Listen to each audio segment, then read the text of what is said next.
শুধু বাংলাদেশ জাতীয়তাবাদী দল বিএনপির নেতা নন, তিনি বাংলাদেশের একজন গণতন্ত্রের প্রতীক হিসেবে ইতিমধ্যে বাংলাদেশের মানুষের কাছে প্রতিষ্ঠিত হয়েছেন। আমাদের সেই বাংলাদেশের নেতা মাননীয় ভারপ্রাপ্ত চেয়ারম্যান জনাব তারেক রহমান আগামী 25শে ডিসেম্বর বাংলাদেশে স্বদেশ প্রত্যাবর্তন করতে যাচ্ছেন এবং তার স্বদেশ প্রত্যাবর্তন উপলক্ষে ইতিমধ্যে সারা বাংলাদেশে একটি সাজ রব, একটি উৎসুক এবং উৎসাহিত এবং বাংলাদেশের মানুষের ভিতরে, বাংলাদেশের গণতন্ত্রকামী মানুষের ভিতরে একটি আনন্দ বহমান রয়েছে। সেই আনন্দর বহমানকে আরও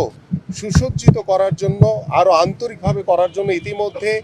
আমরা আমাদের মাননীয় ভারপ্রাপ্ত চেয়ারম্যান জনাব তারেক রহমানকে অভ্যর্থনা এবং বরণ করে নেওয়ার জন্য সার্বিকভাবে প্রস্তুতি গ্রহণ করেছি। এবং সর্বশেষ আমাদের ইতিমধ্যে আপনারা দেখছেন যে আমাদের মাননীয় ভারপ্রাপ্ত চেয়ারম্যান জনাব তারেক রহমান 25শে ডিসেম্বর সকালবেলা যখন তিনি বাংলাদেশের মাটিতে ল্যান্ড করবেন এবং ল্যান্ড করার পরে আমরা এয়ারপোর্টে তাকে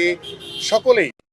অভ্যর্থনা এবং বরণ করে নিব এবং পরক্ষণে তিনি সরাসরি আমাদের মাননীয় চেয়ারপারসন দেশনেত্রী বেগম খালেদা জিয়া, তিনি অসুস্থ অবস্থায় এভার কেয়ার হসপিটালে চিকিৎসাধীন অবস্থায় রয়েছেন, তাকে দেখার জন্য তিনি সরাসরি এয়ারপোর্ট থেকে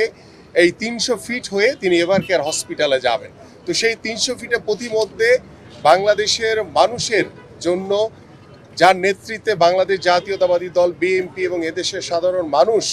ঐক্যবদ্ধভাবে ওই স্বৈরাচার শেখ হাসিনার বিরুদ্ধে আন্দোলন করেছে, সংগ্রাম করেছে, সেই মানুষ, সেই দেশবাসীর প্রতি তিনি কৃতজ্ঞতা এবং ধন্যবাদ জ্ঞাপন করবেন।